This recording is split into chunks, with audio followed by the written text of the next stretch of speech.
Vamos ver se a gente consegue dar início aqui, então, à nossa conversa de hoje. Bem, Vamos lá.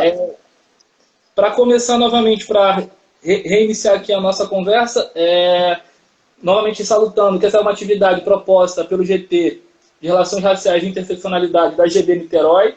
Esse GT tem uma proposta de fazer uma série de atividades durante esse processo de reclusão mediante a pandemia. E o nosso convidado de hoje é o professor Bruno, da Rede Pública de Porto Alegre, que tem um grande projeto sendo realizado num quilombo chamado Quilombonja, né, a atividade, ele vai contar um pouco mais aqui conosco, e eu vou tentar aqui trocar com ele as minhas experiências, né? Sou professor da rede particular de Itaboraí São Gonçalo, né?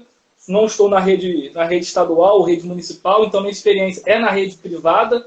Então eu tenho algumas atividades sendo feitas a partir de uma dimensão do cinema, né? A partir do cinema, o cinema negro, na verdade, como prática para mobilizar alguns debates geográficos. Então eu tenho feito isso e vou tentar mediar aqui com o Bruno, conversar com ele, ouvir um pouco mais dele, aprender com ele nesse momento.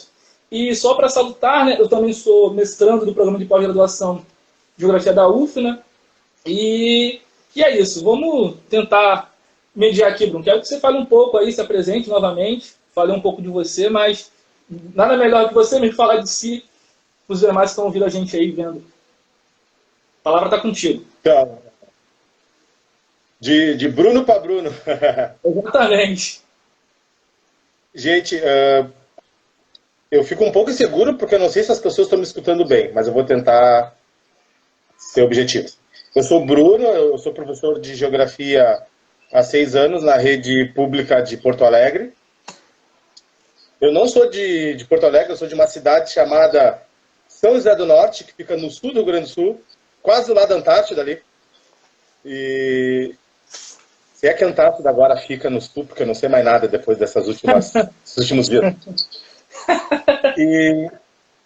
E na rede de Porto Alegre eu tenho um grupo de alunos, meus parceiros, e a gente tem feito um trabalho de educação antirracista, né? Um trabalho dentro do campo da educação das relações étnico-raciais, no bairro Bom Jesus, em Porto Alegre. O bairro Bom Jesus, ele não é propriamente um quilombo, mas a gente tem descoberto bastante relação do bairro com a questão quilombola, dos quilombos urbanos, e muita relação do bairro com as lutas pelo direito à cidade, direito à moradia, protagonizado por pessoas, né, por homens e mulheres negros e negras.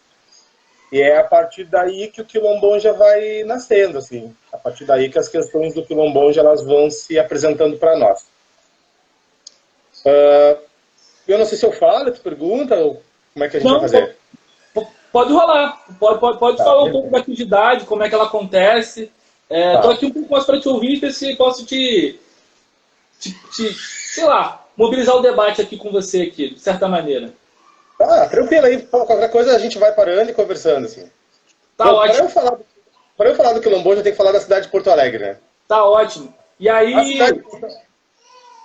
eu vou tentar falar com você alguns elementos que eu peguei para poder compreender um pouco com você aquilo que você vai apresentar agora. Tá ótimo. Tá bom. A cidade de Porto Alegre ela é a capital de um estado que sempre que tem na sua história colocasse como a Europa brasileira, né? Exatamente. A Europa brasileira. E aí a Europa brasileira tem que produzir uma narrativa para sua capital, né? Uma narrativa branca, açoriana, exclusiva. Então, para quem não conhece Porto Alegre, tem essa imagem distorcida de ser uma cidade branca. E quando tu vai ler a história de Porto Alegre, os documentos oficiais colocam Porto Alegre dentro dessa narrativa da exclusividade do povo branco açoriano. O que não é verdade. É uma falácia. É uma falácia, né? O branqueamento do território em Porto Alegre, durante um tempo, ele foi tido como verdade única, né? O perigo da história única. Né? O perigo da história única é que ela cria estereótipos e faz pensar que não existem pessoas aqui. E a gente já sabe, né, que invisibilizar pessoas e grupos é autorizar violência contra esses grupos. Então isso a gente aprende muito mais saindo do Rio Grande do Sul e as pessoas perguntando, né, a partir do meu fenótipo, de que lugar eu era. Então eu já fui baiano, eu já fui carioca, já fui mineiro, né? E é ótimo ser baiano, carioca e mineiro, né? Verdade. Mas eu nunca fui gaúcho. Nossa. Porque essa narrativa é muito forte. É muito forte dizer que não existem negros no Sul. Bom, e quando eu cheguei em Porto Alegre e vou dar aula nas escolas municipais, quem são os alunos das escolas municipais? Crianças negras e pardas. Eu me atrevo a dizer que existem poucas crianças brancas na rede municipal de Porto Alegre.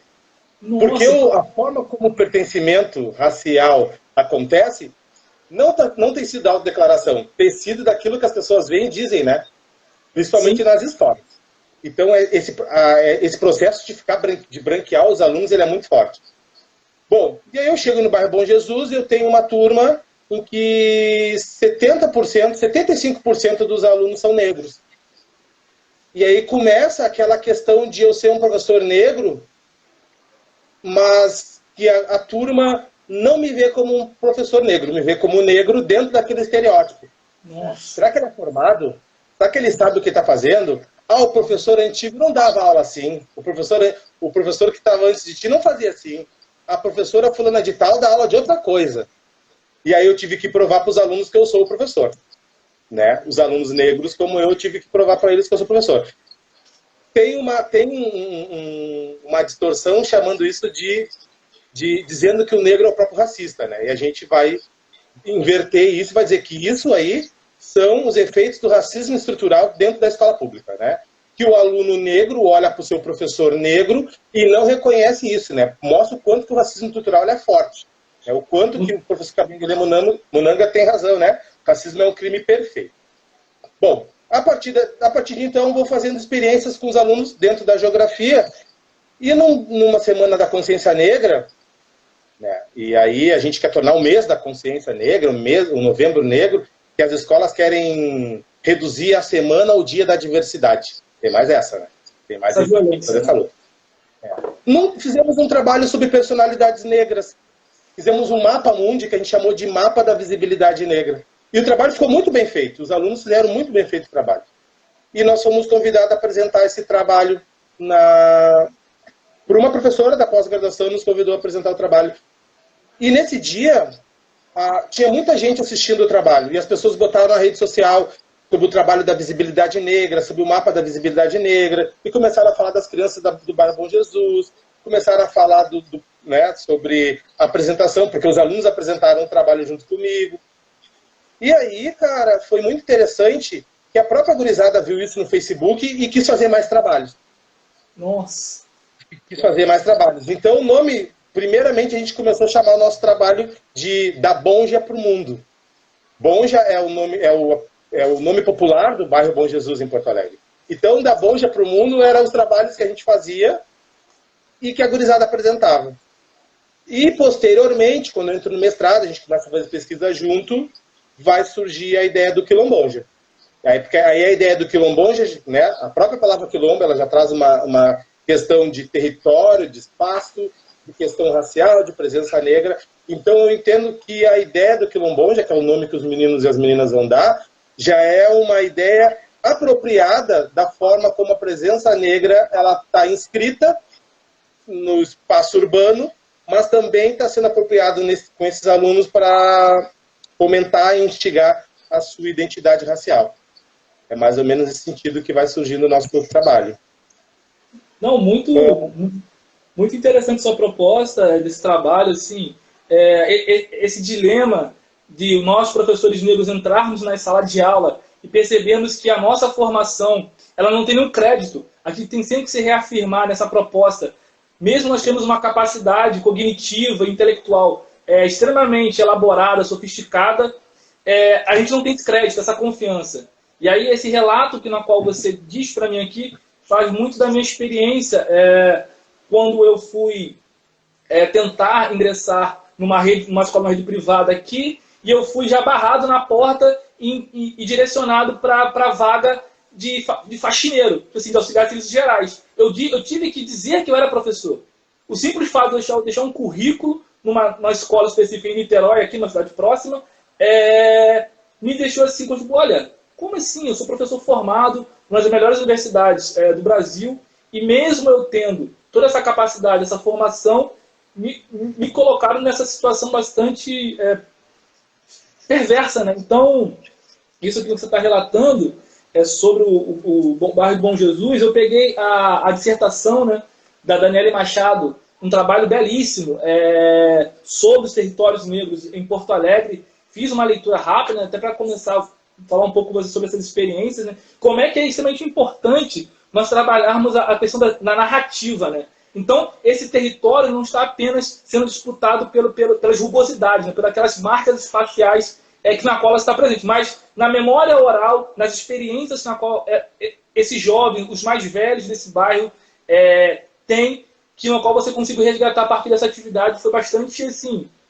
profícua, né? Assim, eu vejo bastante interessante. Então, eu estou numa dimensão de a partir do cinema, né? Então, eu trabalho com filmes, não filmes marcados do mainstream, né? Eu trabalho muito com filmes na qual de um parceiro, né? De um sujeito na qual eu tenho conversado, dialogado, que é o Clementino Júnior, que foi mestrando lá na FFP.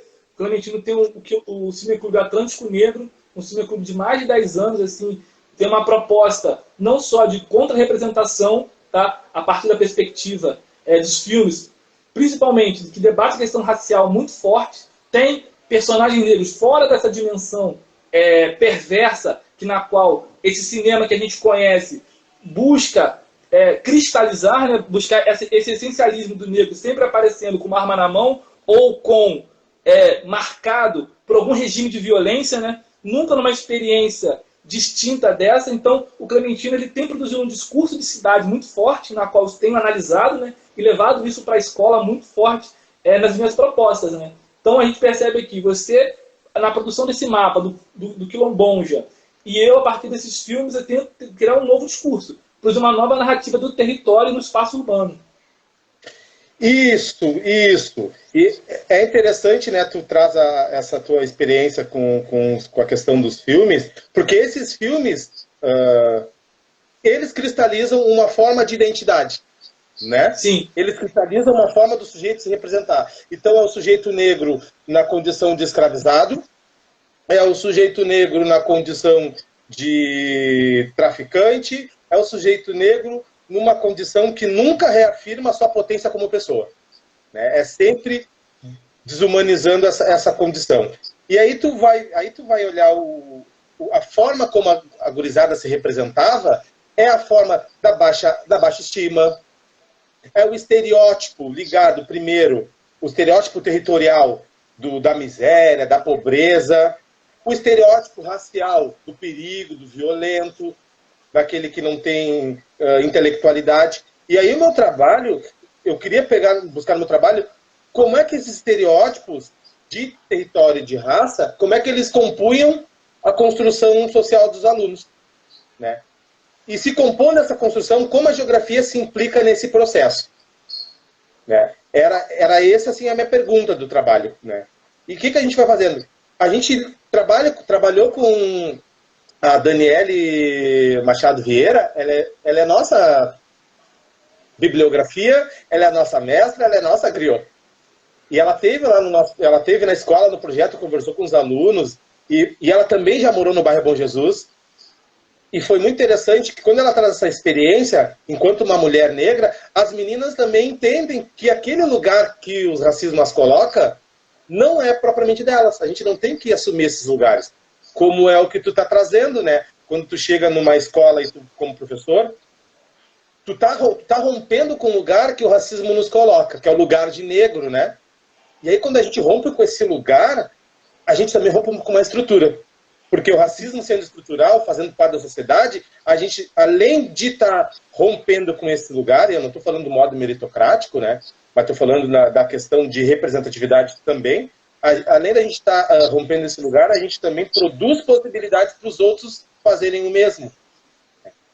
E aí que é interessante, né? Porque quando o Quilombonja, quando a gente começa a fazer pesquisa na cidade, e nós encontramos o trabalho da Daniele, que fala sobre os territórios negros, o trabalho da professora Helena Boneto, que fala sobre a cidade branca, né, trazendo esse questionamento, que cidade é essa que se desbranca? Quando a gente traz o trabalho do professor Marcos Vinícius, que fala sobre colônia africana, Porto Alegre teve um bairro chamado Colônia Africana. Sim. E esse bairro, ele é conhecido como um bairro de presença de judeus, mas a história dele não é essa. Claro, né? Então, quando a gente traz essas pessoas, a professora Helena, a professora Daniela, o professor Marcos, para dentro do trabalho do Quilombonja, a nossa gurizada também faz essa leitura de uma cidade que não acolheu, mas que eles estão disputando a narrativa dessa cidade.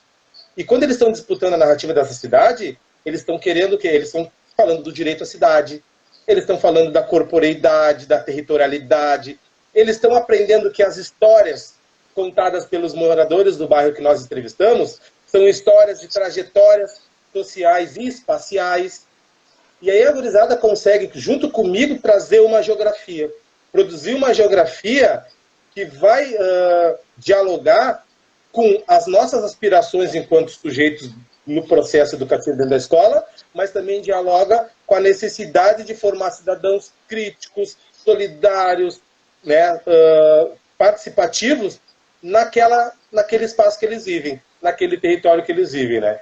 Então a geografia ela tem a gente tem esse trabalho de conseguir a partir daquele lugar, né, pensar o mundo e novamente trazer o mundo para pensar o lugar. Por isso que a gente chamou de da Bonja para o mundo, né? Então nosso trabalho era da Bonja para o mundo.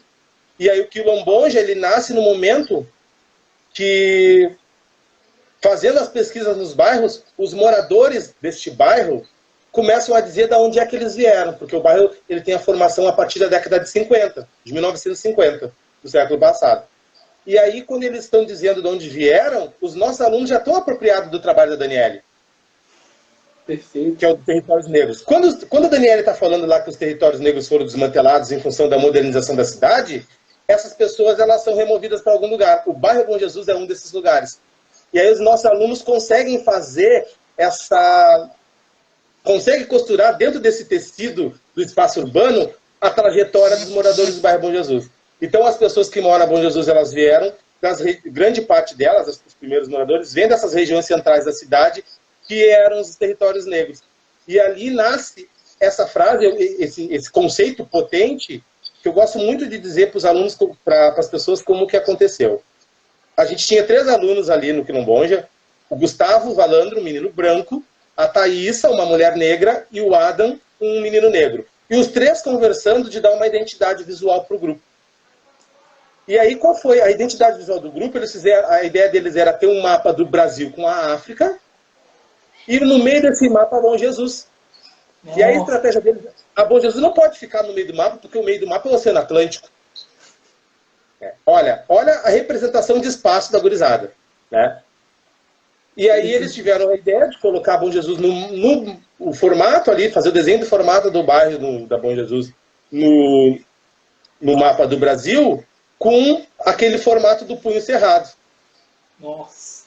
Para lembrar a presença negra das lutas negras. Quando a gente vai olhar lá na página do Quilombonja, no Facebook, tá ali a identidade visual. E aí eles criaram um nome.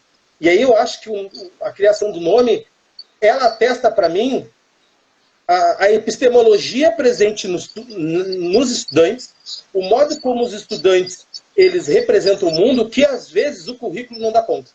Porque o nosso currículo é um currículo branco, é um currículo adultocêntrico, é um currículo que não leva em consideração as diversidades, né, porque não existe uma única forma de desigualdade no nosso país. Então tem que dialogar com essa gurizada, né?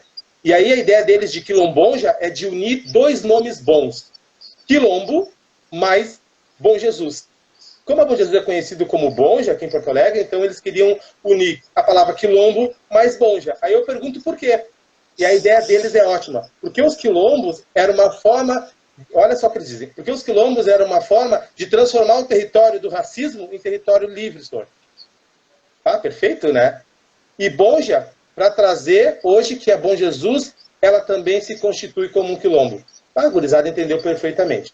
Né? Então a geografia ela tem ela me dá essa possibilidade de fazer um debate estrutural, onde a identidade está sim no debate estrutural, embora tenha correntes que digam que não, e fazer um debate estrutural a partir da experiência social, da experiência espacial daquele guri, daquela guria, no lugar que ela mora.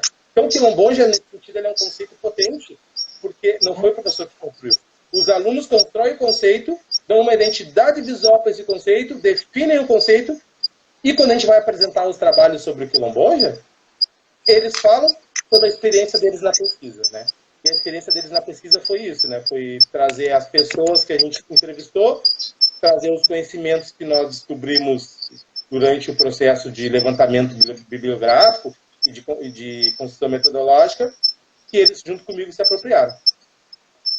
Não, é perfeito, porque se você pegar aqui, como nós somos professores, né, verificarmos que qualquer manual didático aqui que vai falar sobre a região sul do Brasil, ela parte de uma perspectiva extremamente homogeneizadora. Não problematiza essas experiências negras no território, na região sul, e mais ainda, homogeneiza a partir de uma perspectiva europeia anglo-saxã.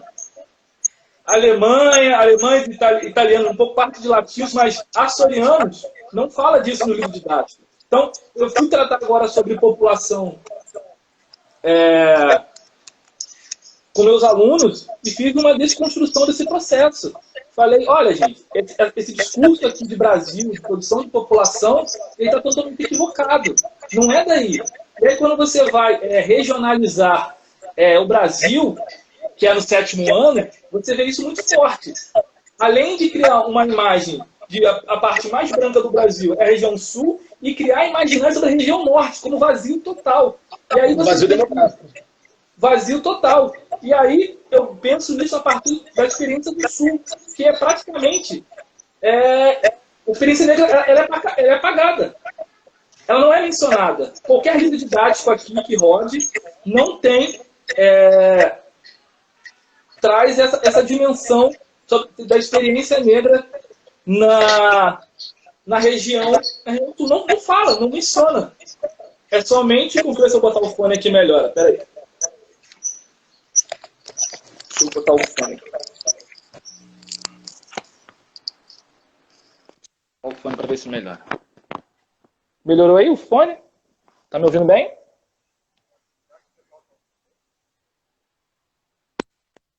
Tá me ouvindo? Tá ouvindo? Beleza, perfeito. Então, essa dimensão dessa proposta, então, a gente faz que, quando dou para trabalhar a população, eu ressignifico isso. Parto de uma outra dimensão e vou reconstruir essa leitura de Brasil dessas experiências. Aquilo que o professor André Lilo Campos, né, como ele vai falar no livro do Quilombo à Favela, ele vai falar que essa formação da população a partir dessas ocupações nas dimensões periurbanas, né, ela é muito forte. Só que no livro didático não fala isso, quando vai falar de cidade. E eu vejo essa dimensão da Daniele, quando ela faz essa leitura do território, em que ela faz uma prova de releitura, no sentido de que essa experiência de apagamento e remoção para as áreas periféricas acontece tanto no Sul quanto aqui no Rio de Janeiro. É a mesma relação. No mesmo período do século XIX. No final do século XIX e do século XX. Então, essas leituras de cidade, ela tem sido muito forte, e o trabalho da Daniela assim, me deixou muito instigado. Assim, eu vou usar ele quando agora for falar da região sul, né, dessas experiências, porque ele é muito profícuo, ele tem vários elementos. E aí, quando você fala dos alunos, né, eu penso que o Quilombo, como o Muniz Sodré diz, ele não é só apenas espaço de resistência, mas também uma construção de rede de solidariedade. Né? Como é que esses alunos construíram uma rede de solidariedade muito forte?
Acho que eu e você estão... Você está me ouvindo, Bruno? Estou te ouvindo.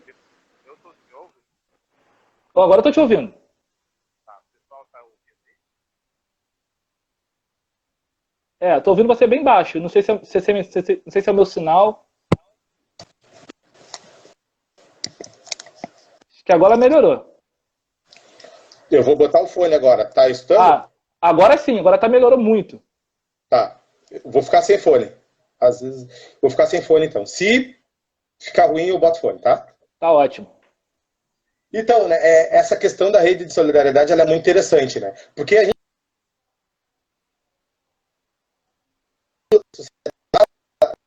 vê dessa forma, a gente não consegue entender que a construção de várias corporeidades, de vários sujeitos no espaço, ela dá a característica política ao espaço, né? Porque o espaço é um espaço plural e político.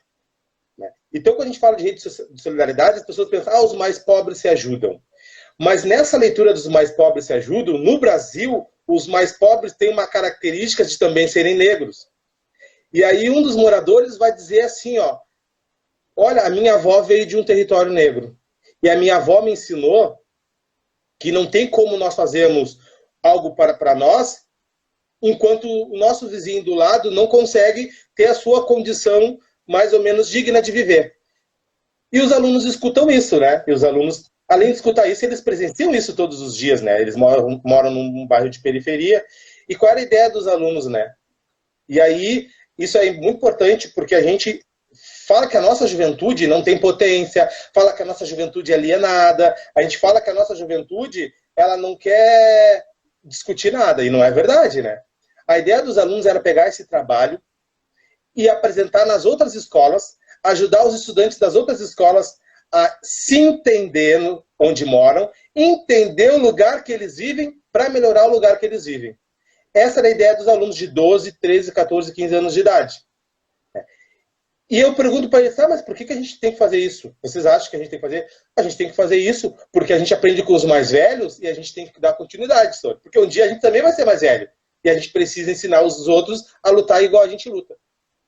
E aí, né, eles usam uma palavra que é ladaia. Essa palavra ladaia, ela me ajuda, é a forma como os alunos representam a questão do conflito, do problema presente nas suas vidas. E essa palavra me jogou, me levou até o conceito de território. Né? Até o conceito de território. E aí, a partir dali, eu consigo entender por que essa gurizada tinha tanta vontade de apresentar trabalho. Não é porque o trabalho era legal, porque a gente gostou de fazer o trabalho. Porque eles também, eles viam seus pais na busca de emprego serem excluídos pelo lugar onde moram em função das representações do território. E viam seus pais, na busca de emprego, serem excluídos, seus pais e seus irmãos e outros jovens e familiares, serem excluídos pela cor da pele. E aí os dois estereótipos que a gente vai discutir, né, que é o estereótipo de território violento, né, e o estereótipo da questão racial, a gurizada que mora ali no bairro, que são a gurizada negra, branca, a gurizada que está aprendendo sobre o seu pertencimento étnico-racial, eles estão levando isso para a família, e a família vem e pergunta para o professor se pode participar, como é que se ajuda, a família vem e pergunta para o professor como é que a gente faz para que as ideias do Quilomboja saiam da Bom Jesus, saiam da Porto Alegre, ganhem outros lugares do mundo. E neste momento da pandemia, o pessoal utilizou muito a página do Quilomboja para essas redes de solidariedade, né? Tanto para a gente discutir como que vai fazer a distribuição de máscara contra o coronavírus, né? E a gurizada fomentando isso comigo, né? Ou se não, tem uma família que está desempregada e que não consegue trabalho e que tem que ficar em casa, como é que a gente pode ajudar essas pessoas? Né? Então é nesse sentido assim, que a rede de solidariedade vai se dando, e aí nós temos que fazer essa leitura de que não é uma iniciativa. Em outras comunidades isso acontece, em outros momentos históricos isso sempre aconteceu, né? E o povo negro, né, como trouxe um morador que a gente entrevistou, é próprio do povo negro, desde que o primeiro africano foi escravizado no continente africano, é próprio do povo negro esse tipo de organização. É próprio do povo negro essa forma de solidariedade, entendendo que, como falou o morador, né, entendendo que Se a pessoa que mora do meu lado não tem condições mínimas de idade, é função minha ajudar essa pessoa, né? Então, acho que a gente dialoga nesse sentido, assim, sobre a questão da solidariedade, da organização comunitária, que ela aparece também no trabalho, e da forma como os nossos alunos, né, vão se apropriando, vão dando seu sentido para esse debate dentro do bairro. Não, perfeito, porque quando você fala dessa rede de solidariedade que o Quilomboja ela conseguiu mobilizar nesse momento de pandemia, eu verifico de que aqui nas periferias do Rio de Janeiro e nas outras, nos demais, quem está sustentando demais essa população que sempre historicamente se ajudou é de dentro, não é de fora, não é o Estado, não é a figura do Estado, é a figura da rede de solidariedade dos próprios moradores. É a reinscrição dessa ancestralidade, dessa experiência negra nas favelas do Rio de Janeiro, nas favelas de Porto Alegre, que são reinscritas. Ela se constrói essa perspectiva.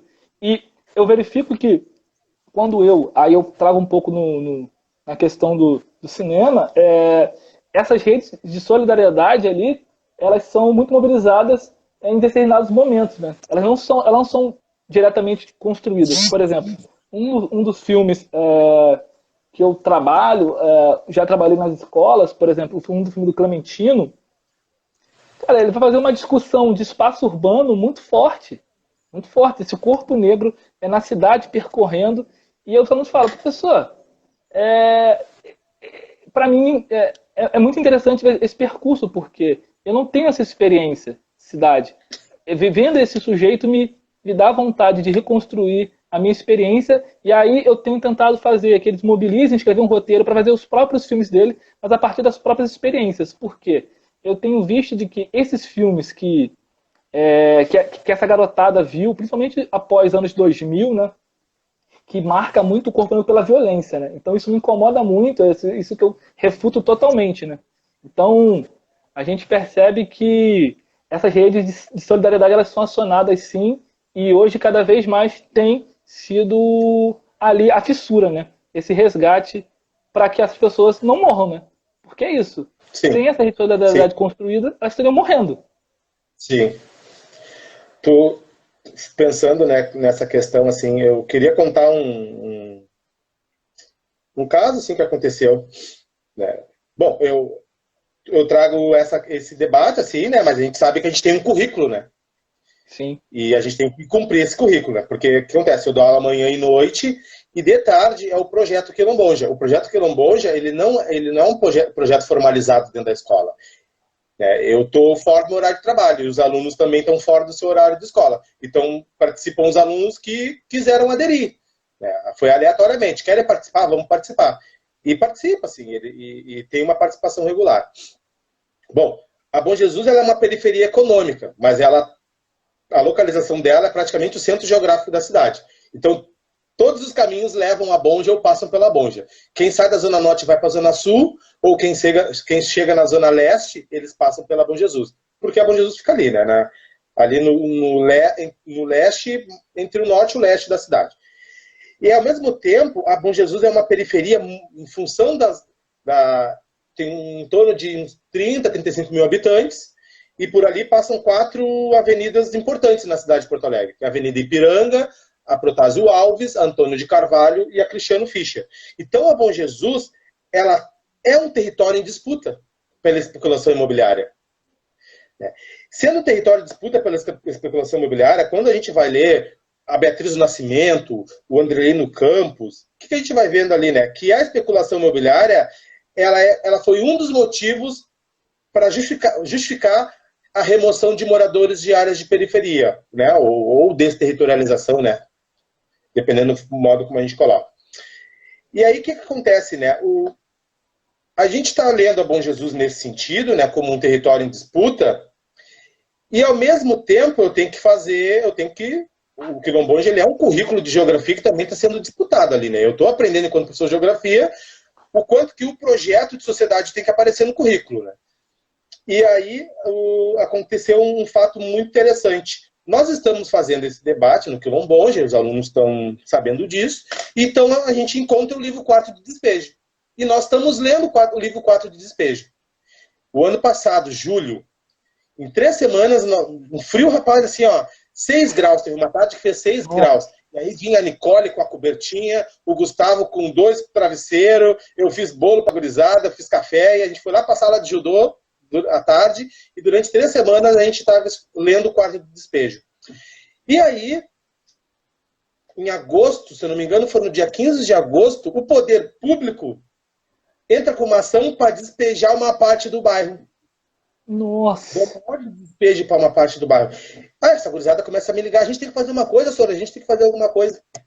Olha, pessoal, não sei, a gente não sei o que a gente tem que fazer. Os próprios alunos se organizaram, pegaram frases do livro Quarto de Despejo, foram olhar na internet, e isso é muito importante, foram olhar na internet, e aí fizemos cartazes. E a gente deixou na escola, assim, cartazes, né? Falando sobre a origem do bairro, como o bairro se construiu, o que é disputa territorial, o que é a especulação no espaço urbano.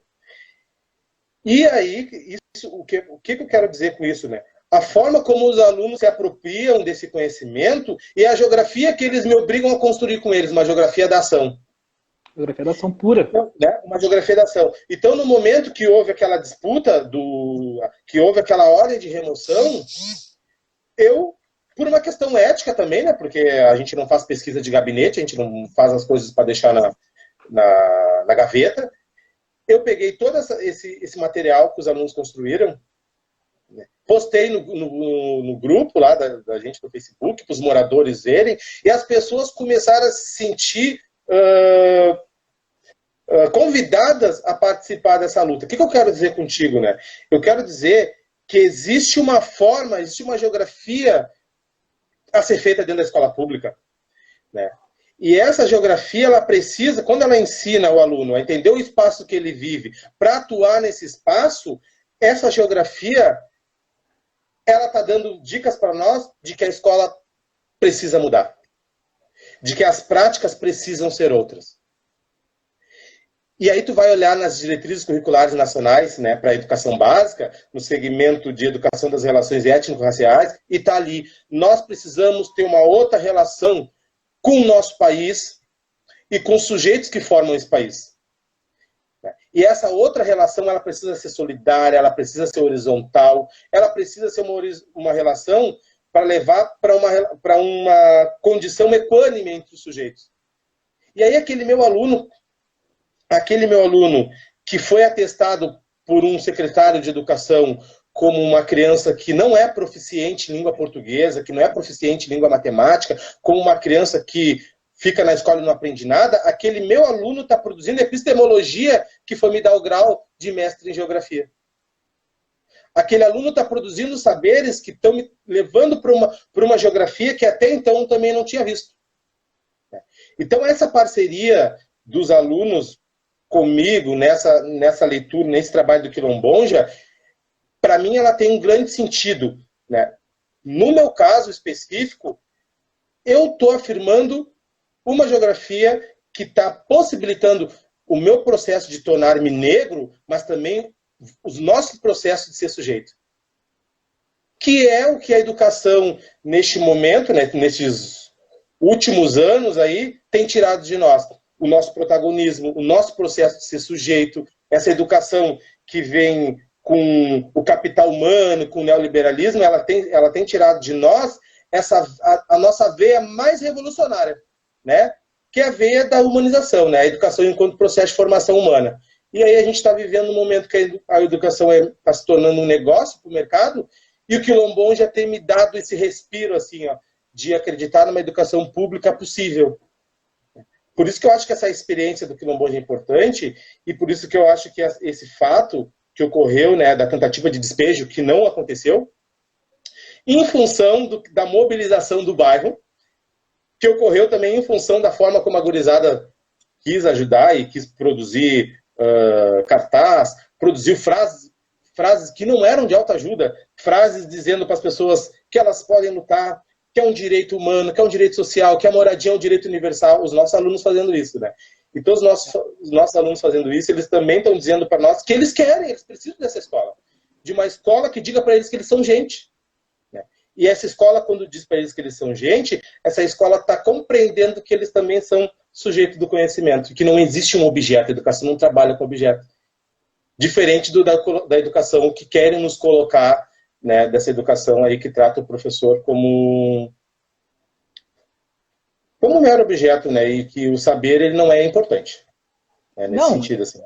Não, exatamente. Quando você apresenta essa dimensão que os alunos eles passaram a fazer conhecimento científico a partir da experiência, isso reinscreve esse chamado rigor metodológico que nós temos na academia, que é esse rigor metodológico que nos afasta da nossa experiência, dizendo que nós estamos não fazendo ciência, estamos fazendo outra coisa.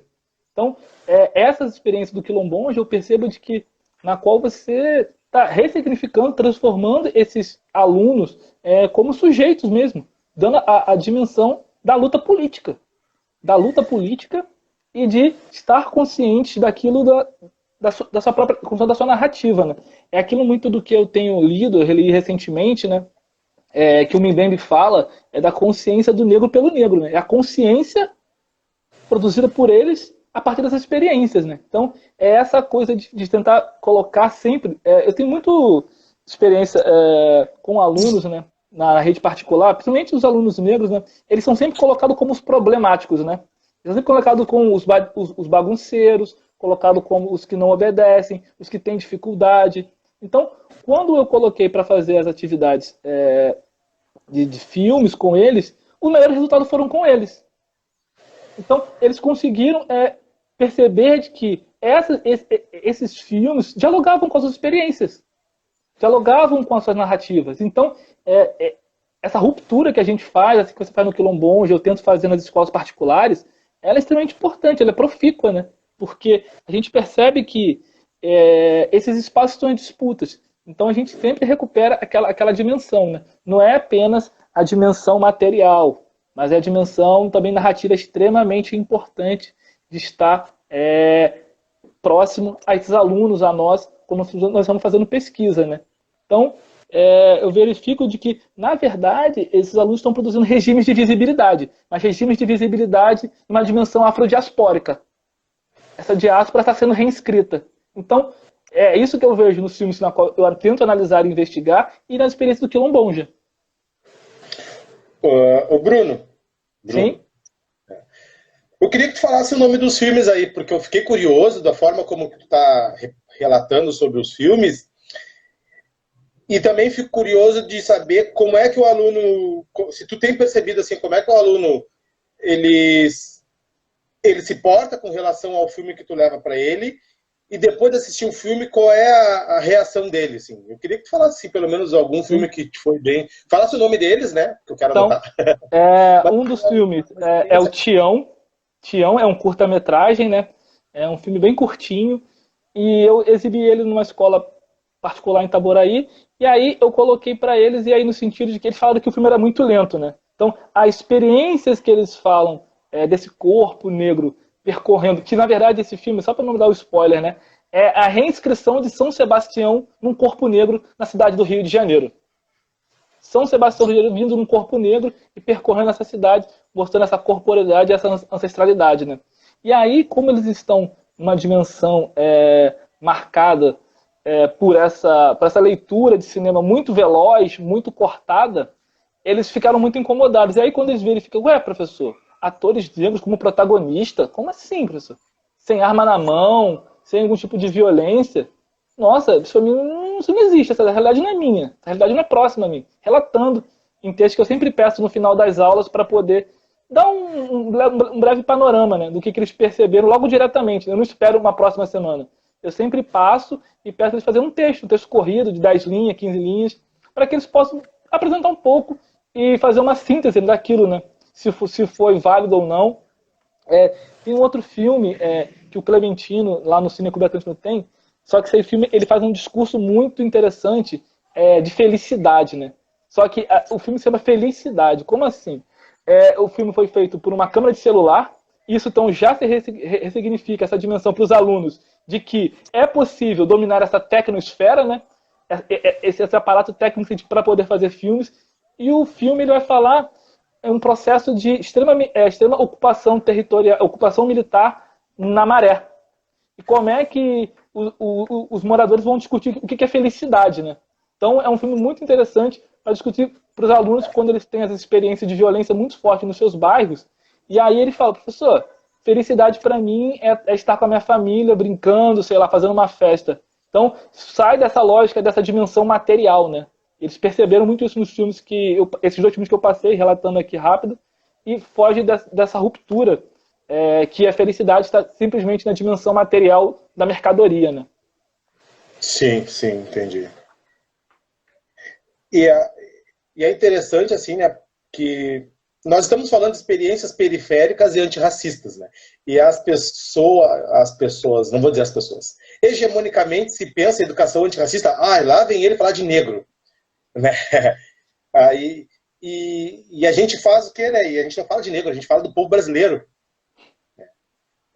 A gente fala do povo brasileiro. Educação antirracista é deslocar os estereótipos, os estigmas e fazer as pessoas pensarem o povo brasileiro na sua diversidade étnico-racial, de gênero, sexual. E não é falar só de negros. Mas sim, no racismo, a educação só falou de brancos, né?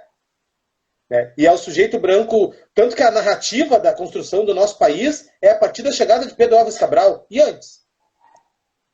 É a partir da chegada de um homem branco, de um homem branco europeu, né? E antes não tinha história, não tinha geografia, os indígenas não produziram nada, os povos nativos que aqui estavam, eles não existiam. A educação até então se falou sempre do sujeito branco europeu masculino. A educação das relações étnico-raciais, ela não vai falar só de negros, como as pessoas dizem, né? Ela vai trazer os sujeitos que construíram esse país, o povo que constrói esse país, dentro dessa dimensão territorial chamada Brasil. E isso é importante da gente fazer a pluriversalização dos saberes, para não ficar uma narrativa única, exclusiva, de um país de dimensão continental, né? E por que eu tô dizendo dessa forma, assim, ó? Primeiro, por uma questão. Quando o Quilombonja ele existia, né, com um projeto com o nome da Bonja para o Mundo, e ele, ao longo do meu mestrado, ele se tornou Quilombonja. Então, na verdade, eu não fiz o mestrado para fazer o Quilombonja. Ele vinha existindo, e durante o mestrado, conforme eu fazia o campo, eu também estava fazendo as ações do Quilombonja. E nós ali estávamos dando origem a esse processo. E aí eu tinha um medo muito grande com a questão do rigor metodológico. Assim. Porque todo mundo fala do método. Eu tinha um medo muito grande do rigor metodológico. E aí aconteceu um fato muito interessante, que nós fomos para a rua, no bairro, para a gente entrevistar as pessoas. Então os alunos diziam, vamos entrevistar fulano, assistente social. O fulano é barbeiro. Por que um barbeiro? Eu tudo ia perguntar por quê. Porque mora aqui. E por que assistente social? Porque mora aqui. Vamos entrevistar o fulano, ele é do rap. Por que do rap? Porque mora aqui. Então, que bom que a gurizada entendeu que era a gente entrevistar os moradores, construir uma memória, né, daquele lugar. E aí, numa dessas entrevistas, tinha muito carro da polícia, assim, no bairro. E aí, um aluno chegou e falou assim, senhor, a gente não vai sair. Por quê? Por causa da polícia. O que aconteceu com a polícia? Senhor, tu é negão. Vamos deixar passeio no outro dia. E esse menino é um menino branco. Então, para mim, isso é educação das relações étnico-raciais. Eu sou negão, eu sou um cara que tem mais de 30 anos, e um menino de 13 anos me falou isso, entende? Então, ali eu percebi que a minha metodologia não era pegar do livro e colocar no projeto. Era eu pegar esse cotidiano e a universidade que lute. E aí, o que eu fui fazer? E aí, o que eu fiz? Eu comecei a fazer práticas a partir das experiências dos alunos. Então, nós tínhamos alunos meninos e meninas, negros e brancos. A gente tem alunos que estavam descobrindo a sua pertença étnico-racial, alunos que estavam descobrindo a sua condição de orientação sexual. Então, eu tive que ter várias atividades para contemplar todos esses grupos, para que eles se sentissem pertencentes e participantes da pesquisa. Então, né, eu tive que fazer uma metodologia para trazer esse debate. Né? Esse sujeito, com a sua corporalidade, para dentro do processo de pesquisa. E não, né, eu queria trazer ele para lá. E aí teve um momento que eu disse assim, gente, eu não sei o que eu vou fazer, então vamos ver o que vai dar. E essa gurizada começou a se apropriar e se sentir pertencente. E aí, experiência periférica, né? E a gente tem que fazer essa discussão, né? A periferia, ela existe sempre a partir de um lugar que é chamado centro. né? A periferia é relacional. No mesmo momento que é relacional dizer isso sobre periferia, também é relacional dizer que aquele aluno é bagunceiro, que o aluno é perigoso, que o aluno não quer nada com nada, né? É relacional. E eu acho que uma das grandes contribuições desse trabalho, assim, né, é que eu consigo pensar um currículo com essa gurizada e que eles afirmam que esse currículo, é legal, é importante, mas eles também veem mais coisas, eles querem mais coisas, né? Que, claro, não se dá conta numa dissertação, eu nem sei se a gente dá conta, mas que ficam arestas para a gente trabalhar futuramente. E dentro dessas arestas, é uma questão muito interessante dizer assim, que um aluno de 13 anos disputar uma leitura de cidade, gente, com 13 anos de idade, eu sei lá, eu nem pensava, sabe? Não sei o que eu vou fazer com 13 anos de idade. E ele está disputando uma leitura de cidade e está dizendo para mim, professor, te cuida na rua. Professor, acontece assim. Professor, a gente entrevistou um monte de mulheres, as mulheres estão dizendo que o nosso território é um território que foi construído pelo feminino. Professor, as mulheres estão fazendo protesto por água, por luz, estão fazendo protesto para ter creche, para elas poderem trabalhar, porque se não tem creche, não tem onde deixar as crianças. Os alunos estão me dizendo isso. Coisas que eu já sabia, mas eu não tinha elementos para escrever. E quando os alunos vêm trazer isso, tu vê que a gente fala da palavra experiência, mas a experiência ela se dá numa estrutura, e a estrutura da sociedade brasileira racializa os corpos, a estrutura da sociedade brasileira é hierárquica em termos de gênero, a estrutura da sociedade brasileira periferiza alguns sujeitos e centraliza outros, entende? E o Quilombonja, a gente consegue ter esse movimento. Não estou dizendo que a gente tirou os sujeitos da condição de periférico. Não é isso. Estou dizendo que a gente vê esse movimento. E quando vê o movimento, a gurizada voa. A gurizada voa. E eu não vou dar conta desse voo deles. Não é para isso, né? Não é para controlar. Mas é para entender que a educação é um processo de formação humana. E que o sujeito ele tem que ter condições objetivas e subjetivas para fazer as suas escolhas. Então eu não posso mais deixar o meu aluno pensar que ele não vai aprender porque ele é preto, porque ele é pobre, porque ele mora em tal lugar, porque a família dele é assim, assado. Eu não posso mais deixar os meus alunos pensar assim. Se é que algum dia um professor pôde fazer essa escolha, né? Mas com essa experiência que a gurizada me traz, eu tenho que problematizar, inclusive, o porquê ele não foi na aula. Eu tenho que saber por que ele não foi na aula nesse sentido, assim. Então, eu fico muito feliz, assim, né, desse ponto de vista, de saber que a gente está falando de periferia e de antirracismo dentro de um contexto que nos chamou de periferia. Né? E a gente tenta refazer, distorcer, né, deslocar essas imagens negativas para uma possibilidade afirmativa de se entender como gente, de se colocar e de se posicionar no mundo. E a geografia tem me permitido procurar fazer essas ações aí.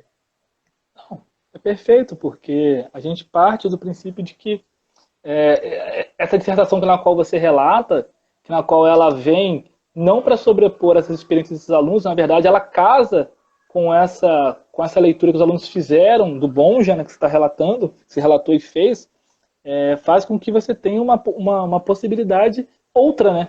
Uma outra possibilidade, né? Não é essa marcada por um critério estrutural baseado nesse racismo na qual simplesmente não quer perceber e faz de tudo para destruir essas experiências, né? É praticamente uma ruptura, uma fissura, né? É uma fissura que você produziu junto com os alunos fora do seu horário de trabalho. Seria regular, né? Aquilo que a escola, na verdade, deveria incorporar como princípio político pedagógico, ela vai, não é atividade da escola. O professor aqui com os alunos que simplesmente faz atividade aqui, a gente não tem nenhum vínculo. A gente não tem nenhum vínculo porque a gente não quer se comprometer com essa proposta. Porque ele está falando lá falando que questão etno-racial, simplesmente tentando buscar, só falar de negros. Não é isso. Está repensando, na verdade, essa estrutura da produção de espaço na dimensão de Bom Jesus e na dimensão escalar outra, que a gente tem que repensar sempre, como os professores de geografia. Então, aqui em São Gonçalo, a gente tem vários bairros com diversas toponímias com nomes de experiências negras. E são poucos professores que eu conheço, professores colegas, que fazem esse trabalho, tem essa discussão de repensar essas toponímias. Tem um trabalho sendo construído, de uma colega, a Simone Antunes, né, que ela vai falar agora sobre a questão da memória das cidades negras aqui, falar agora de Niterói, muito profícuo. Estou doido para ler o trabalho dela, porque a cidade de Niterói, ela é colocada e vendida como o espírito máximo da brancura, tá, da espírito da brancura, e ela é vendida dessa forma. Só que ela gerou vários apagamentos dessas experiências negras e só restou o nome, né?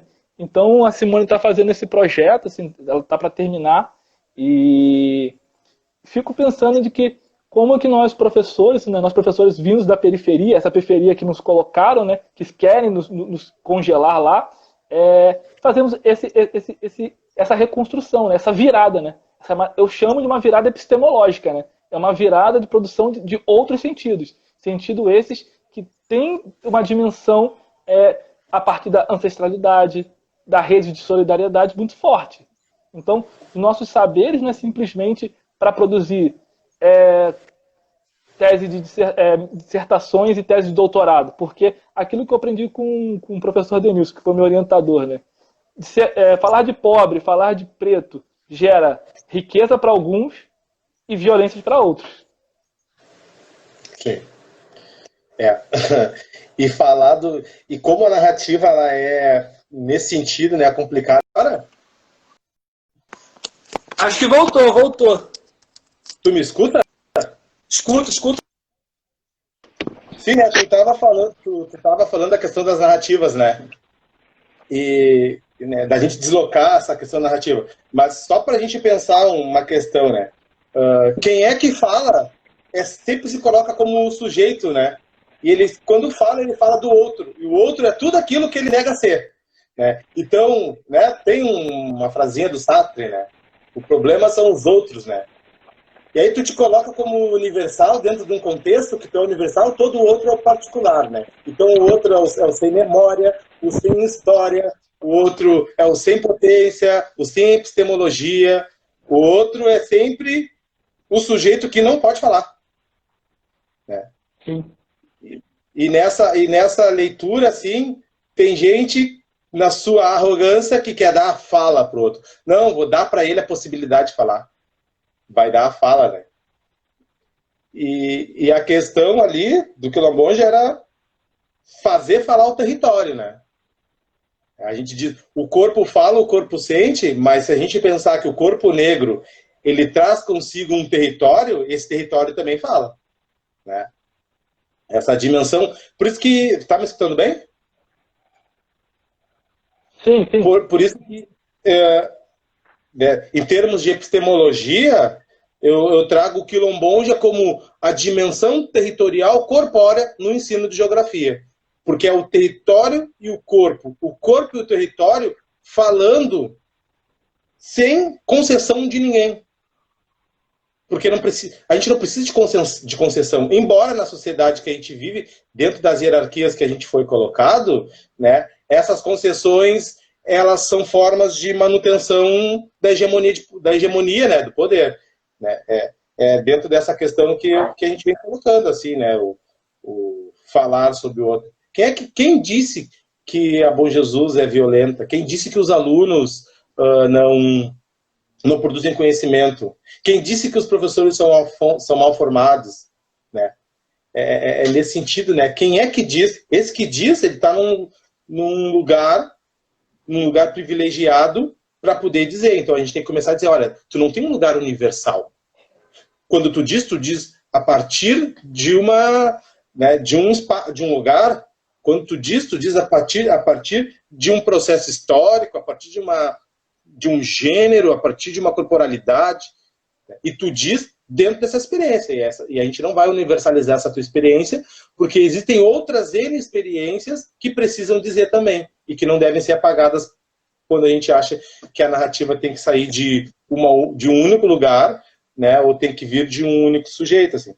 Então, né? Quando a gente fala, então, dessa questão do quilombonja ser a dimensão territorial corpórea do ensino de geografia, é trazer o corpo como um processo de produção do conhecimento, é trazer o território como um espaço de produção do conhecimento. E a partir dessa leitura de corpo, espaço, espaço e corpo, fomentar epistemologias que não é porque a gente não vê que não quer dizer que não existam, né? Então é fomentar a gente poder escutá-las. Não, é exatamente isso, assim. Eu na graduação, né, antes de escolher lá o meu sujeito para dialogar, porque eu não trato como objeto, eu falei para isso pro Clementino, grande parceiro, eu tinha uma discussão que eu ia fazer sobre um debate sobre cidadania, né? Para mim esse conceito ele é muito problemático, esse também é muito problemático, e na qual naquele momento eu não queria fazer uma discussão, e aí eu estava no momento fazendo curso, né, sobre cinema negro aqui no Rio. Você tem algumas escolas muito boas, assim, espaços para diálogo. Você tem aqui o Centro Afro-Carioca de Cinema, que é um espaço mobilizado e criado. Caraca, não posso dizer o nome dele. Vou lembrar o nome dele agora. O Centro Afro-Carioca de Cinema, que é um espaço pensado em cinema da diáspora do Caribe, muito forte. Então, caramba, esqueci o nome dele agora.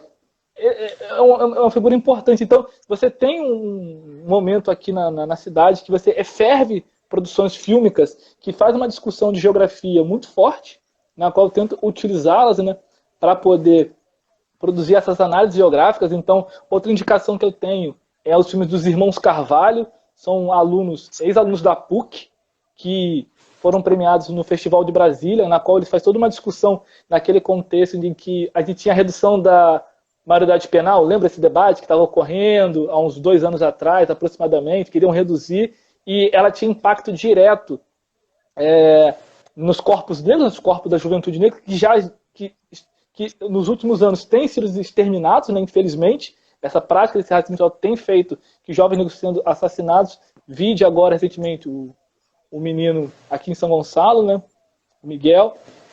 Então, a gente percebe que esses filmes eles têm a possibilidade de criar um outro discurso, produzir uma outra dimensão de narrativa de cidade. Então, eu parto do princípio de que, muitos falam na época, quando Cidade de Deus saiu, né? Cidade de Deus é cinema negro. Não é cinema negro nem a pau. Porque se você for verificar aonde estão os atores há 10 anos após Cidade de Deus, eu encontrei com um deles, tá, vendendo livro aqui no centro de Niterói, tá? E outra vez encontrei vendendo na Amendoim. Então, esse filme, na época, chamado Cinema Negro, não era. O Fernando Meirelles, até hoje, ganha royalties sobre esse filme. Não, só uma coisinha, né? Cinema que usou o negro para lucro do branco. Sim. Estar ali não significa ser nosso no sentido da apropriação, da construção, da execução, né? Sim, desculpa. Não, é exatamente isso, assim. E aí, principalmente esses realizadores novos, como os Irmãos Carvalho, a Safira Moreira, que são jovens que estão produzindo filmes constantemente, né? Estão produzindo um discurso na qual eu tento me apropriar para fazer um debate geográfico. O cinema, para mim, assim como ele produz violências, mas eu parto do cinema agora para produzir outras narrativas, outras leituras, a partir dessa dimensão dos corpos negros, agora não como objetos, não estando à borda da imagem, mas agora no centro, mas a partir das suas experiências. Então, os roteiros e as construções são muito potentes. Então, esses filmes, eles têm me inserido a repensar o diálogo entre a geografia e o cinema, porque muito me incomodava os filmes que eram analisados, né, sobre quando tinha um negro apresentado. Então, o cinema norte-americano ele é muito profícuo nisso. Assim, você tem o Spike Lee como uma figura central dessas produções, né? Você tem ele como figura massa. Agora você tem o Jordan Peele fazendo isso. Mas, assim, aqui no Brasil, eu tenho muita crítica, né, ao chamado cinema novo. O cinema novo tem as suas possibilidades, tem os seus problemas. O grande cultual do Glauber Rocha, ele se apropriou muito dos corpos negros. Produziu um discurso de Brasil, em poucos momentos ele fez a crítica à estrutura racial brasileira. Então, eu parto desses desses sujeitos que não estão no mainstream, esses realizadores agora que dominaram agora a tecnosfera, agora produzindo uma psicosfera agora centralizada nos corpos negros. Sim. Tu traz essa questão do cinema, né? E tu falou anteriormente sobre a questão do celular e de como que a gurizada também pode, a partir do celular, produzir, né, as suas obras, assim, e também trazer as suas representações de mundo, trabalhos que a gente faz na sala de aula, né?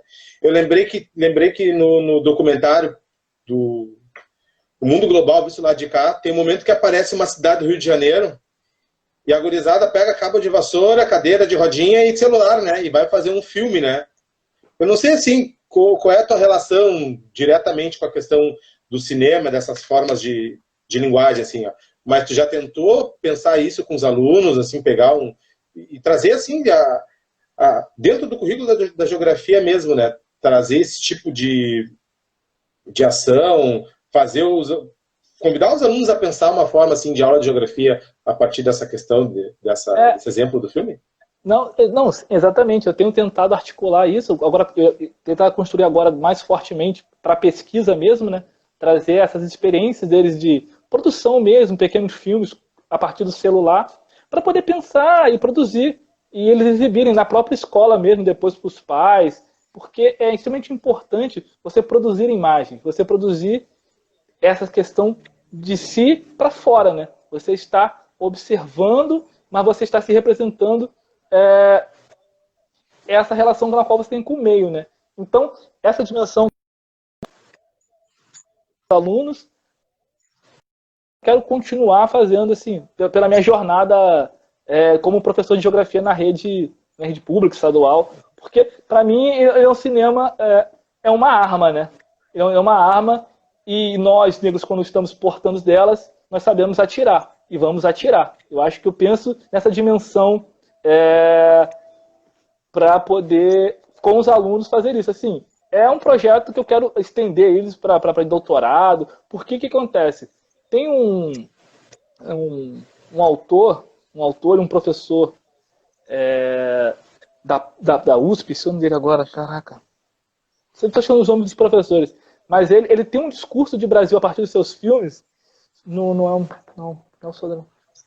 vou lembrar o nome dele. Depois eu vou recuperar isso e vou falar. Pô, ele tem uma filmografia que ele produz um discurso de Brasil que subverte totalmente. Subverte. Então, se os alunos têm essa possibilidade de construir, a partir do cinema, esses próprios filmes com pequenos roteiros, é possível, sim. É possível. E a geografia, ela é mobilizada para pensar esse território, esse espaço, esse lugar muito forte.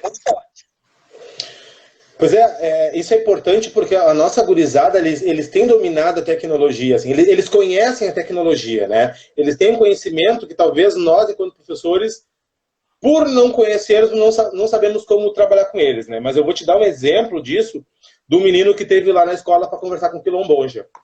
Na página do Quilomboja no Facebook está lá a atividade, né? O menino chegou na escola que ele estuda, e aí ele ouviu comentários racistas. Ele foi falar com a professora, e a professora disse que não era para tocar nisso, que isso dá muito trabalho, muito problema, né? E ele achou que não era legal, e então ele pegou e falou com outro professor. E o outro professor falou a mesma coisa para ele. E ele pegou uma música do Djonga. Só sei que o refrão dela é assim, ó. Me ame, mas se ame primeiro. Esse é o refrão da música, né? Me ame, mas se ame primeiro. E ele pegou essa música e ele fez um clipe com o celular. Então ele juntou uma galerinha de amigos ali. Então ele foi em onde esses amigos moravam, nesses bairros que os amigos moravam. Então ele fez o clipe em cada um desses bairros, né? A ideia dele era mostrar as pessoas nos lugares que elas moram, né? Eu já leio e já faço uma geografia da situação. E a ideia do Lucas era fazer essa geografia, trazer as pessoas dentro das suas experiências para dizer assim, ó, olha, a gente é muito diverso e a visão de uma pessoa só não dá para falar sobre nós. E aí ele fez esse vídeo, né? Nesse vídeo tem bastante gurizada negra, né? E aí nesse vídeo ele vai colocando assim, ó, em forma de música, de poesia, ele vai retratando uma forma adolescente, uma forma jovem, de ver, de lidar, né, de combater o racismo, para além da estrutura da escola. Porque ele vai dizer que a escola, então, não deixou ele fazer esse processo, né?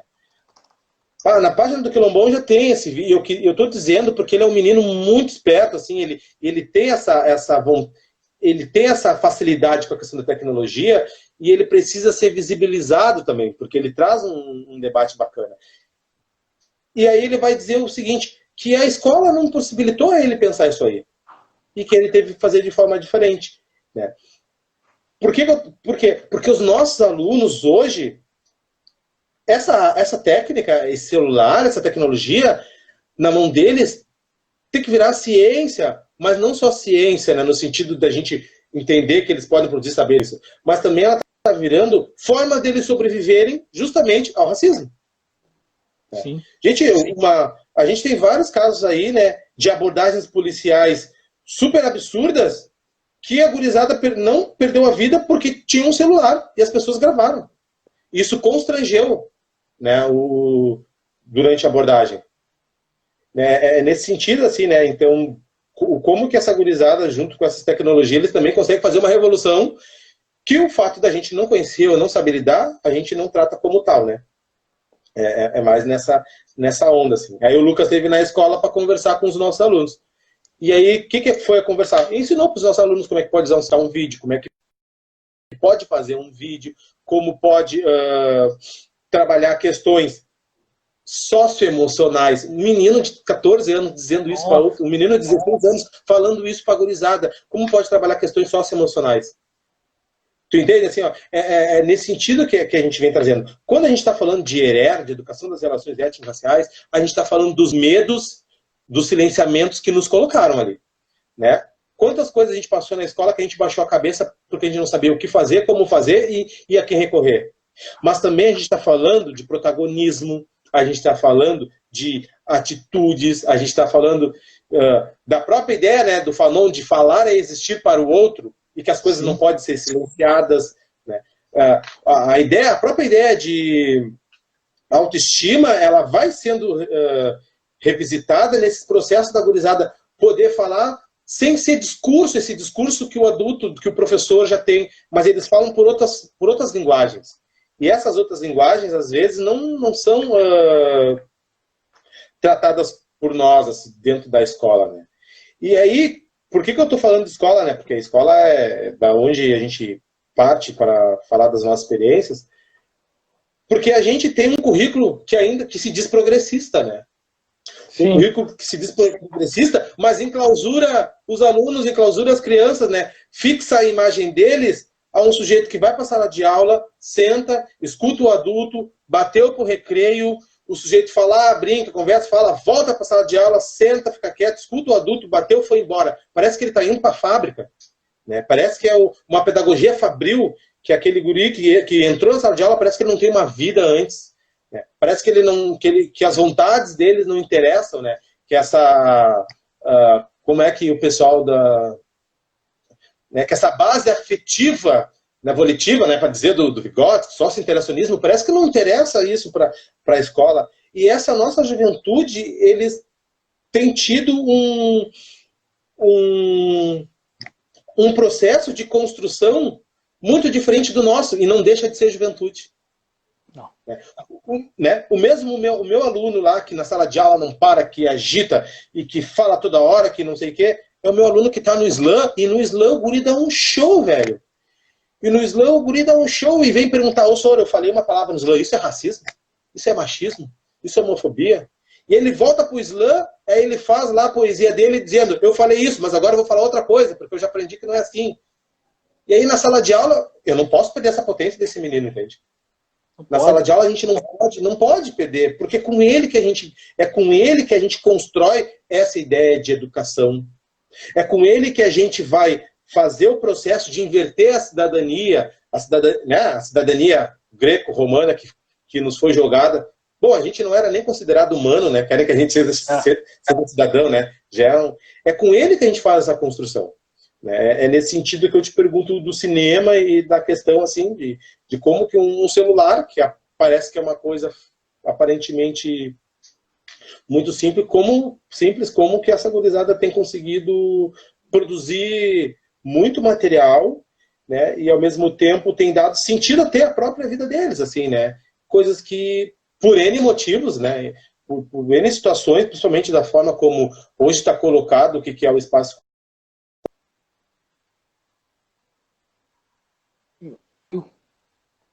Aguardar aqui o Bruno voltar aqui, acho que caiu a internet dele, não sei se foi a minha.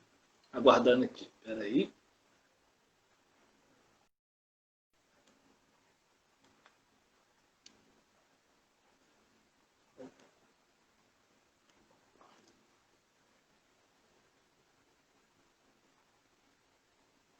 Chamei ele de volta aqui, pra gente retomar o... Aqui. Opa, voltamos. Essa internet eu vou te contar, hein? Esse meio técnico científico informacional quer nos boicotar, né? Quer nos derrubar de toda forma, né? Então, eu lembrei aqui, né, dos dois cineastas muito importantes, cineastas negros, tá? Joelzito Araújo, tá? Uma figura extremamente importante no cinema brasileiro. Joelzito Araújo. Tem um filme chamado A Negação do Brasil, já é um filme antigo. Mas ele faz um discurso de Brasil extremamente potente. Outro, eu que eu falei, a referência do cinema negro, que criou o espaço para pensar esse cinema negro da diáspora, é o Zósimo Bubu. Tá? O Zósimo Bubu, ele foi uma das primeiras figuras centrais do cinema brasileiro, tá? Foi um dos primeiros atores a fazer uma novela, tá? Uma novela nos anos 70, durante a ditadura, tá?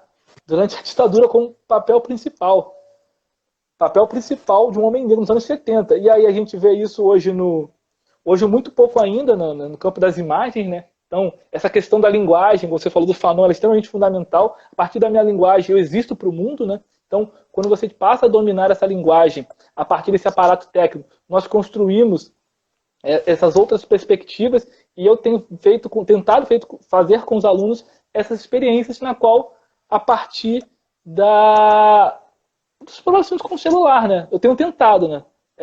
A proposta é tentar agora a retomada desse período pós-pandemia aí, né? Que está bem difícil, retomar essa atividade até para levar para a minha dissertação, né? Não que a minha dissertação tenha que casar em cima deles, não. Eu tenho que, com eles, produzir essa produção, assim como você fez no Quilombonja. Então, é extremamente fundamental pensar isso. E aí eu percebo que essa dimensão dessa relação de que nos colocaram nesse delírio, né? Esse delírio da modernidade, que nos colocaram como uma figura que precisa ser contida, ou, se não for contida, deve ser destruída, ela se reproduz, seja no currículo escolar, seja nas batidas policiais, seja nos próprios silenciamentos, quando nós fazemos a denúncia de violência que nós estamos sofrendo, e o celular, a partir dessa ferramenta da tecnosfera, tem permitido aquilo que você falou. Permitido que jovens negros não morram por conta de violências policiais. Então é isso que eu penso do cinema. O cinema ele tem essa capacidade e nós temos que nos apropriar cada vez mais dessas ferramentas, dessa chamada tecnosfera, né? O teu projeto é com o cinema, é isso? Então, eu estou fazendo analisando as estratégias territoriais desse cineclube, né? Cineclube Atlântico Negro, né? Esse cineclube, ele tem atuação diretamente junto com um espaço pensando de artes negras, né? No caso, o Terreiro Contemporâneo, que fica no centro do Rio, mas esse cineclube, ele tem uma mobilidade, ele tem atuação nas escolas e nos espaços públicos da cidade do Rio de Janeiro. Então, a partir do momento que eles estão fazendo atividade lá, então eles têm uma proposta dos filmes que eles escolhem, eles vão exibir e faz um debate ali com os comuns que passam no momento da atividade, né? Nesse momento, o Cineclube Atlântico Negro está um pouco restrito, não só por pandemia, mas está atuando diretamente nesse espaço que eu falei, o Terreiro Contemporâneo, mas assim, ele não se restringe ali. Então, esse realizador desse cineclube, o Clementino, ele faz atividade nas escolas e eu tento acompanhar, de certa maneira, as suas propostas e levar isso junto com os alunos para casar. É cineclube, debate a questão racial e a produção fílmica dos alunos, mas aí repensando o espaço público e o espaço urbano da cidade do Rio de Janeiro. É um pouco isso que eu estou tentando acertar na minha dissertação, né? Sim, Não sei quer se eu vou articular conseguir. isso aí. Isso. Seus alunos conhecem? Sim, eles conhecem um pouco, assim, porque grande parte deles, nesse trabalho que eu tenho mais focado, é em Itaboraí, né? Então, na cidade próxima, aqui de São Gonçalo. Então, eu feito muito com eles esse diálogo juntamente com o Cineclube, né? Eu queria É levá-los, mas... possível. Hã? Ah, tá. Eu ia perguntar se tu já levou eles lá. Então, ainda não consegui levar porque muitas das sessões que ocorrem no terreiro contemporâneo são à noite e nos finais de semana. Então, sair com os alunos à noite, final de semana, é um problema muito sério. Então, eu estou tentando dialogar com a escola ou fora da escola para fazer uma sessão com eles dia de semana. Para que eles Ah, tenham sim. essa outra experiência de cinema, na qual esse cinema de vai a shopping center, esse lugar mercadológico, de que ali você tem que consumir. Não, esse cinema agora que você para ali, você tem o seu tempo restrito para poder observar esses filmes. Esses filmes que se aproximam muito deles, né? Que o Cinema Clube Atlântico Negro realiza e produz. Eu anotei aqui, Cineclube Atlântico Negro. Todas as experiências são bem-vindas, né? E a gente, por enquanto, a gente ainda pode criar coisas. Né? Atlântico Negro. Eu trabalho com filmes assim, mais na EJA. Mas mais os meus alunos de EJA, que são os jovens, a EJA, né, são jovens que foram expulsos da escola do dia, né, porque essa coisa de evasão escolar, a gente tem que fazer essa leitura. Quando a gente começa a ler o Brasil dentro do projeto racializado, as coisas fazem muito mais sentido. Sim. Né? Pelo menos para mim, assim, né? Então, quando falam de evasão escolar, não, a evasão é uma produção, é uma coisa produzida. Ela é produzida para quem? Né? Nesse sentido, assim. Mas eu trabalho com os alunos da EJA bastante filmes. Eu não tinha pensado na questão do Atlântico Negro. Né? E a minha experiência também eu tenho visto que o fato de os alunos serem obrigados no sentido de estar na escola, ter que aprender a escrever, eles têm se dado muito bem com poesia, assim, sabe? Eles têm se dado muito bem com poesia. E como eu tenho lido com eles, principalmente no Quilombonja, bastante questão de alguns livros legais, assim, que eles têm curtido, os alunos têm escrito muita coisa bacana também, muita coisa bacana. Eu gosto dessa produção da leitura, porque a gente consegue registrar várias questões ali para conversar com os alunos. A questão do filme com Quilombonja, nós não lemos...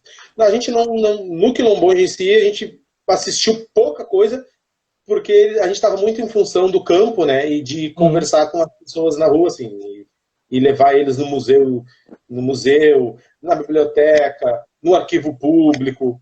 Eles adoraram ir no arquivo público. E outra atividade muito legal, né, teve, a partir do Quilombonja, e isso, olha como isso é importante, né, a relação professor-aluno, para a gente não ficar centrando o conhecimento num único sujeito, né, porque sujeito conhecimento somos os seres humanos, né? Os homens e as mulheres. Não o ser humano do iluminismo, não é esse cara aí. É o ser humano, né, partindo de Fanon, a gestação do homem novo, e chegando para discutir ali com a Lélia Gonzalez, né? Esse homem e essa mulher brasileiro de carne e osso concretos. Então, no arquivo público,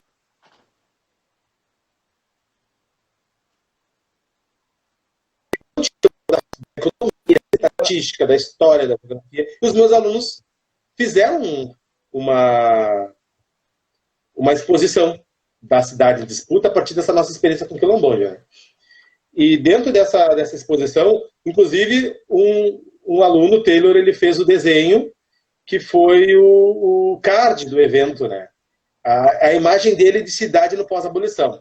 Cara, tá na página do Quilombonja e o Taylor é um cara fenomenal. Assim. Ele não fala muito, mas a forma dele representar o desenho, a escrita e o desenho é a linguagem do Taylor. Né? Por isso que eu digo, eu tinha medo da questão da metodologia, porque eu não conseguia encaixar a diversidade de aluno que eu tinha dentro de um processo metodológico. Então eu tive que fazer várias pequenas propostas para entender que tem aluno que vai falar e gosta do falar, tem aluno que quer escrever, tem aluno que quer desenhar, né? Tem aluno que é da rima, e eu tive que aprender a lidar com essa diversidade e colocar ela na proposta metodológica, na questão metodológica. E aí, nesse evento, a Cidade em Disputa, os nossos alunos estão ali também conversando com as pessoas sobre uma cidade que eles vivem hoje, a forma como eles leem a cidade hoje, a partir do pós-abolição, a partir de leituras, de linguagens que eles tiveram acesso, né, na biblioteca, no arquivo público, de coisas que nós assistimos no Facebook. Né? Então, o quanto que é importante a gente entender que eles vão dar o sentido deles. Né?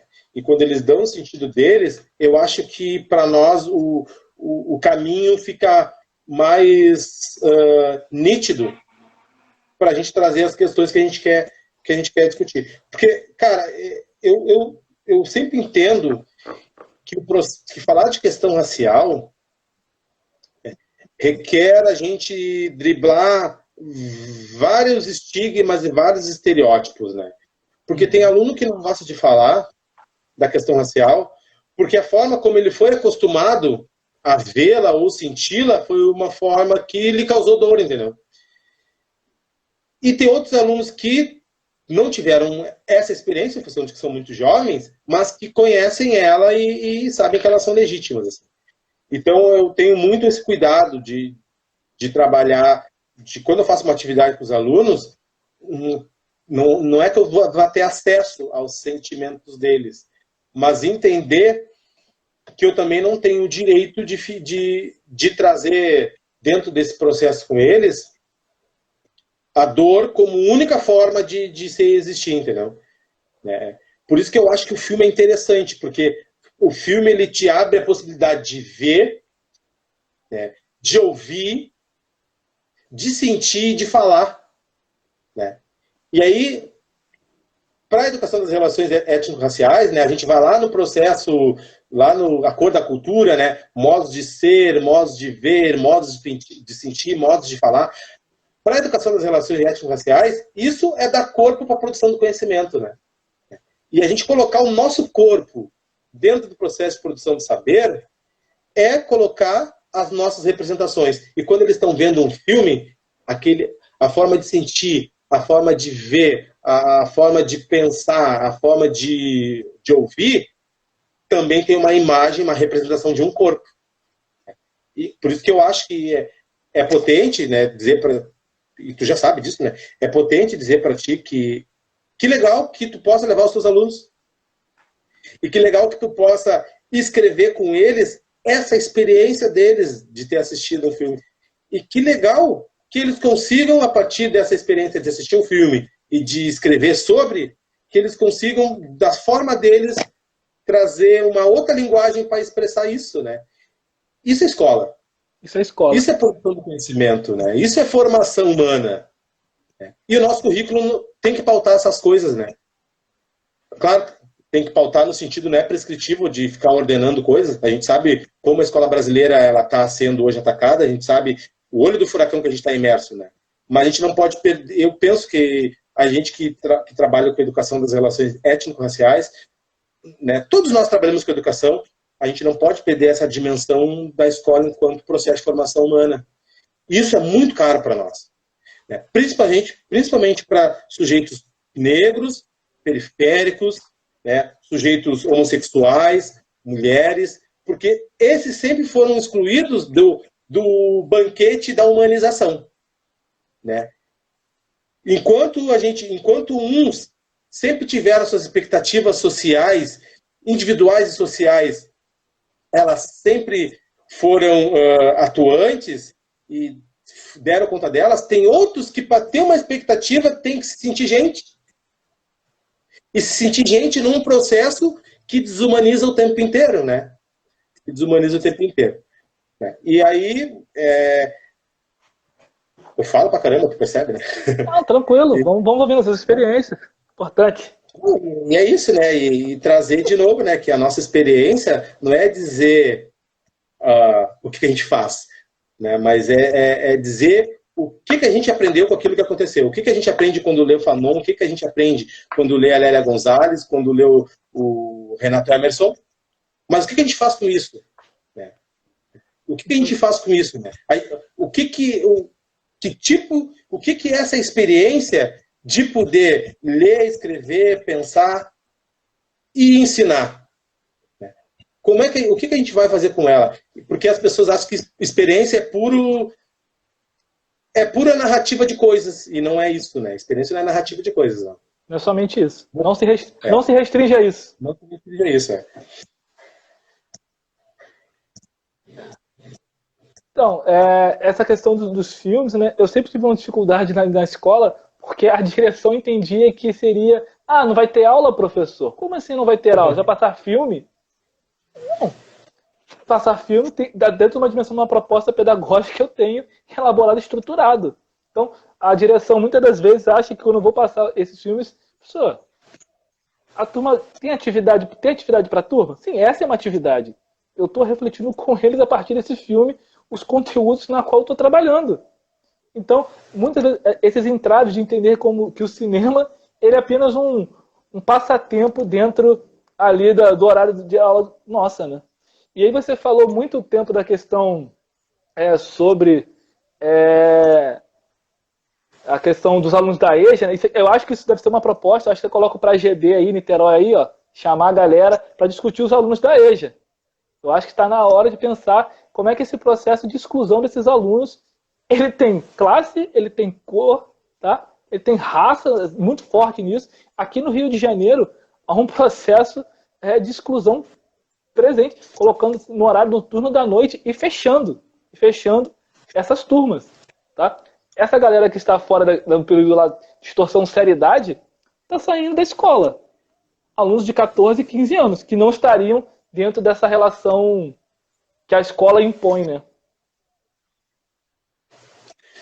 Pois é, a questão da EJA tu percebeu que a EJA é também... como é que eu vou elaborar isso, né? Para não cair no estereótipo. Mas a EJA...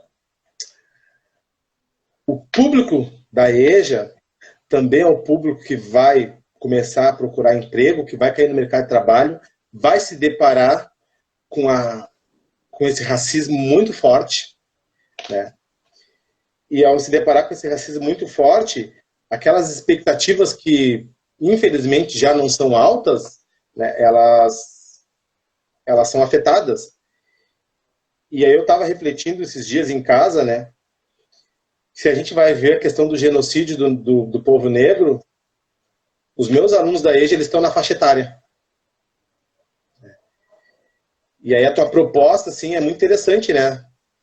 Pensar o público da EJA e a questão do genocídio, assim. Eu acho que a escola, né? O público da EJA, a escola e essas expectativas que essa gurizada tem ou não dentro da educação. Acho que é uma questão muito que tu jogou assim para a GB pensar. Acho que é importante. Bruno, assim, a nossa conversa, acho que ela foi muito profícua aqui, assim, as nossas experiências, mais sua do que minha, né? Você tem um trabalho já bastante desenvolvido e tem bastante luta, né, nele, né? E assim, eu queria deixar essa proposta para a GB, para pensar aí, convidar alguém que trabalha com a EJA, e assim, até para a gente não cair aqui, né, novamente na live aqui, né? Gostaria que você fizesse as suas considerações, apresentasse aí, para a gente encerrar aqui. Agradecendo novamente o seu tempo e a sua estimada contribuição a partir do Quilombonge aí. Certo. Eu vou agradecer novamente, né? Porque eu acho que é uma forma de reconhecimento quando tu é convidado assim para apresentar um trabalho, quando tu é convidado para fazer uma reflexão sobre questões do teu cotidiano, assim, de leitura, de estudo, de pesquisa, né? E eu vou fazer uma propaganda agora, assim. Quando a gente estava fazendo a pesquisa, claro, a pesquisa ela tem os seus objetivos e tem a sua finalidade, né? Então, ao longo do campo vão aparecendo coisas que elas não são periféricas, mas elas aparecem periféricas na pesquisa pela forma como a gente constrói os objetivos e a questão da metodologia, né? Então, duas coisas aparecem muito fortes assim quando a gente vai falar de Bairro Bom Jesus. Primeiro que é a participação das mulheres na conquista daquele território, né? E quanto que as mulheres, né, foram e são aguerridas, né, nessa questão da busca por dignidade e também conquista de território, e isso é muito importante a gente destacar, principalmente nos bairros de periferia, principalmente num país em que 40% das mulheres, né, são chefes de família. É importante a gente destacar isso, principalmente nesse momento que a gente está vivendo, em que, né, as mulheres, eu brinco assim, que as mulheres estão por tudo, porque as mulheres estão por tudo mesmo, né? Então é importante a gente pensar essa questão da mulher, e o movimento negro, hoje ele está aí, né? As mulheres estão fomentando uma nova estrutura. E outra questão que aparece também é a questão da juventude, né? Essa juventude aí que está querendo o seu lugar. E aí, quando eu falo de juventude, eu quero trazer dois exemplos, né? O primeiro exemplo, tem um livro, poxa, não está aqui, está lá na outra peça. Tem um livro do Hércules chamado Jovem Preto Rei. O Hércules é um guri jovem, né, um jovem negro, e no Jovem Preto Rei, as poesias dele são poesias históricas, são poesias políticas, são narrativas filosóficas da condição do jovem, da condição do negro, da condição da periferia. Eu acho que o Jovem Preto Rei é um livro bacana para nós pensarmos, sabe? Para nós pensarmos dentro da escola de educação básica, dentro da educação das relações étnico-raciais. Ele tem o Instagram dele, é @jovempretorei. E também tem o pessoal do Poetas Vivos. O pessoal do Poetas Vivos, eles têm uma música muito bacana, que o nome dela é Toma Rajada. Poetas Vivos, Toma Rajada. Ali naquela música, eles vão mostrar para vocês um pouco de Porto Alegre, um pouco do Rio Grande do Sul. E eles têm um livro também chamado Vozes da Revolução. O Poetas Vivos tem esse livro chamado Vozes da Revolução. E aí eu olho para o Poetas Vivos, no Vozes da Revolução, e olho para o Jovem Preto Rei, eu vejo assim, ó, a dimensão de luta, a potência e a persuasão do jovem negro nessa sociedade que também não o acolhe. Nessa sociedade que estigmatiza, aí tu vê ali a potência dessa gurizada de produzir conhecimento. De produzir conhecimento. Então, para fechar, eu quero agradecer assim, ao convite. Muito bom conversar contigo. Anotei várias questões sobre o Cineclube, do teu trabalho, né, os autores que tu trouxe aqui para a gente pensar junto. Quero agradecer a GB Niterói pelo espaço, mais uma vez, né, e dizer que todas essas lutas, todas essas batalhas, essas conquistas, e inclusive o fato de eu poder hoje estudar o que eu gosto de estudar e fazer o que eu tenho feito, né, aparece aqui no meu corpo, mas, né, antes de mim vieram várias pessoas, antes de mim vieram muitas pessoas que possibilitaram eu estar aqui, né? Então, que eu não estou inventando a roda, né? Eu estou aprendendo lendo com o movimento negro, eu estou aprendendo lendo com as mulheres negras, eu estou aprendendo a fazer lendo a juventude negra. Também é uma forma da gente fazer, reconstruir um pouco, né, dessa nossa história que é gigante, mas que foi roubada aí pela questão da colonialidade e que a gente insiste em querer viver e trazer os nossos para dentro da produção do conhecimento, né? Muito obrigado, Brunão, valeu mesmo, muito obrigado. Não, novamente, agradecer a você, Bruno. Apenas ouvia falar de ti, do seu trabalho, mas não conhecia pessoalmente, apenas lá no grupo lá dos geógrafos negros lá do Brasil, lá, que a gente tem lá no WhatsApp, uma corrente de mais de 250 geógrafos que estão se articulando na luta política, pensando na geografia, pensando no Brasil e promovendo ações. Gostaria aqui de agradecer à GB pela possibilidade de falar aqui com um colega lá do Sul, né? E afirmar que o Gabriel Furlan falou que tem preto no Sul, sim, e são muitos, eles estão aí produzindo. Agradecer e lembrar que na semana que vem, na página da GB, vai ter a live sobre genocídio da população negra. Acompanha aí no Instagram, no Facebook, tá? Agradecendo novamente a GB, Brunão, um grande abraço. Espero nos podermos conversar pessoalmente pós-pandemia. Grande abraço a todos. Beleza. Gente, até mais. Obrigado aí pelo tempo, nesse tempo de conversa aí. Agradeço, gente. Valeu, gente. Muito obrigado também. Tchau, tchau, gente.